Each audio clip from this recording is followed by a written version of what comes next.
पहली शताब्दी ईस्वी और तीसरी शताब्दी ईस्वी के बीच भारत के दक्षिणी और मध्य भाग में सातवाहन राज्य की सीमाएं कहीं ना कहीं पश्चिम भाग में विदेशी शकों की सीमाओं से टकराने लगी थी और यहाँ पे एक संघर्ष उत्पन्न होना स्वाभाविक है। भारत के इस भूभाग पे दोनों के बीच परस्पर संघर्ष होता रहा है 2 सदियों तक, जिसके ऊपर आज मैं चर्चा करूंगा भारत के मानचित्र द्वारा।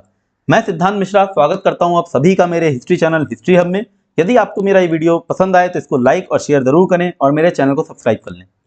पहली शताब्दी ईसा पूर्व भारत के दक्षिणी और मध्य भाग पर सातवाहन वंश का मजबूत शासन था, किंतु पहली शताब्दी के अंत में इसके शक्तिशाली राजा शतकर्णी प्रथम की मृत्यु के पश्चात इस क्षेत्र पर पश्चिमी शकों ने आक्रमण करने शुरू कर दिए और यहीं से इस संघर्ष की शुरुआत हुई। प्रथम शताब्दी ईसा पूर्व के अंत में यह क्षेत्र सातवाहनों के अधीन था, लेकिन इस शताब्दी के अंत तक आते आते शकों ने यहाँ पर आक्रमण करने शुरू किए और बहुत सारा भूभाग जीतना शुरू किया।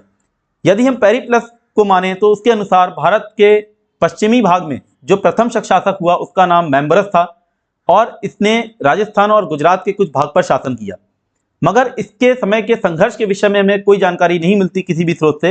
हालांकि हमें इतना जरूर पता चलता है कि इसके आक्रमणों से सातवाहन वंश का बंदरगाह असुरक्षित होने लगा था। इसके बाद शकों के दूसरे वंश का राज्य स्थापित हुआ जिन्हें शहरात कहा जाता है और इसका प्रथम शासक भूमक था। क्योंकि इसके सिक्के राजपूताना के साथ साथ हमें मालवा से भी प्राप्त हुए हैं, जिससे ज्ञात होता है कि मालवा के क्षेत्र इसने सातवाहनों से जीत लिए होंगे।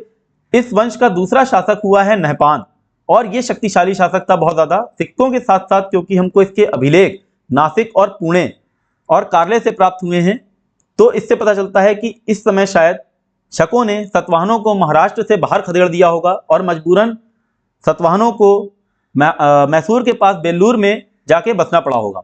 ये जो शताब्दी थी पहली शताब्दी, ये शकों की शक्ति का चरमोत्कर्ष थी, किंतु जब समय बदला शताब्दी बदली और शक्ति भी बदली।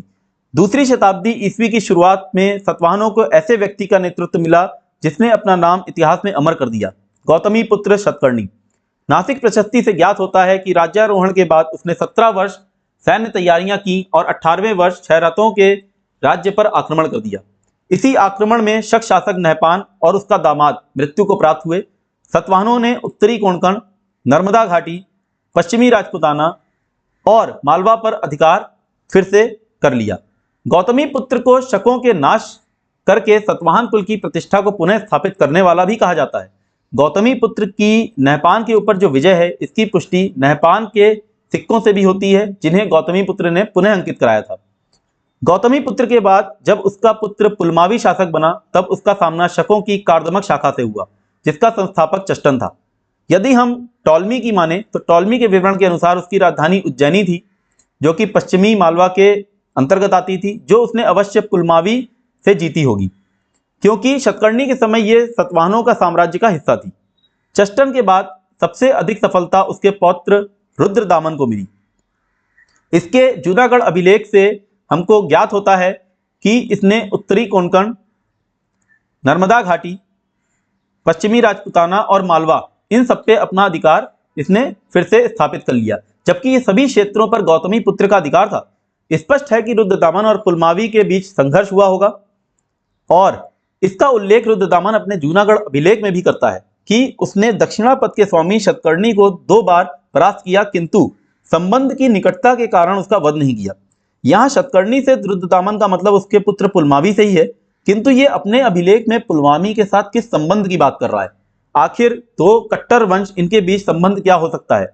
इसका जवाब हमको मिलता है कन्हेरी से प्राप्त लेख में, जिसके अनुसार गौतमी पुत्र शतकर्णी के समय ही उसके पुत्र पुलमावी का विवाह रुद्रदामन की कन्या से हुआ था। पुलमावी के बाद शिव श्री शतकर्णी हुए, शिवकंद शतकर्णी हुए, जिन्होंने 174 ईस्वी तक करीब शासन किया। और इस समय शकों के साथ क्या संघर्ष हुआ, कार्दमक शाखा के साथ क्या संघर्ष हुआ, इसके विषय में हमको कोई भी ऐसे स्रोत नहीं मिलते जिससे हमको ये चीज पता चल सके। किंतु इस संघर्ष का अंतिम चरण जो है वो यज्ञश्री शतकर्णी के समय हुआ। यज्ञश्री ने शकों से अपने खोए हुए क्षेत्र पुनः वापस ले लिए और संघर्ष प्रारंभ कर दिया। उत्तरी कोंकण से यज्ञश्री के शासनकाल के 16वें वर्ष का एक लेख मिला है, जिसका अर्थ है कि ये क्षेत्र उसने विजित कर लिया था। यज्ञश्री के सिक्के गुजरात, मालवा और आंध्र प्रदेश तक से मिले हैं हमें। इन सबसे प्रमाणित होता है कि उसने शकों को परास्त कर नर्मदा घाटी को पुनः सातवाहनों के अधीन कर दिया था। अब इस समय के पश्चात शक और सातवाहन दोनों ही अपनी अपनी आंतरिक समस्याओं में फंस के रह गए और छोटी छोटी शाखाओं में विभाजित होते चले गए। जैसे हमने अपने पिछले लेक्चर में भी देखा था कि किस तरह से सातवाहन वंश छोटे छोटे राज्य में विभाजित हो जाता है, जो उनके सामंत हैं, जैसे इक्ष्वाकु वंश है जिसकी हमने चर्चा की थी, और किस तरह से उनके राज्य जो है विघटित होते रहते हैं और आंतरिक समस्याओं में दोनों उलझ जाते हैं। यही हाल शकों का हुआ, वो भी अपनी आंतरिक समस्याओं में उलझे रहे और उनके भी राज्य जो है छोटे छोटे राज्यों में शाखाओं में विभाजित होते चले गए। और इस 2 शताब्दी से भी अधिक समय से चलती आ रही शत्रुता का स्वाभाविक रूप से अंत हो गया। तो ये मेरा आज की मेरी ये कोशिश थी आपको समझाने का, इसको मानचित्र द्वारा, जिस तरह से आपको ये समझ में आ जाए कि किस तरह से दोनों के बीच संघर्ष होते रहे। मैं आपसे अपने अगले वीडियो में मिलूंगा और हम एक नए विषय के ऊपर चर्चा करेंगे। तब तक के लिए धन्यवाद।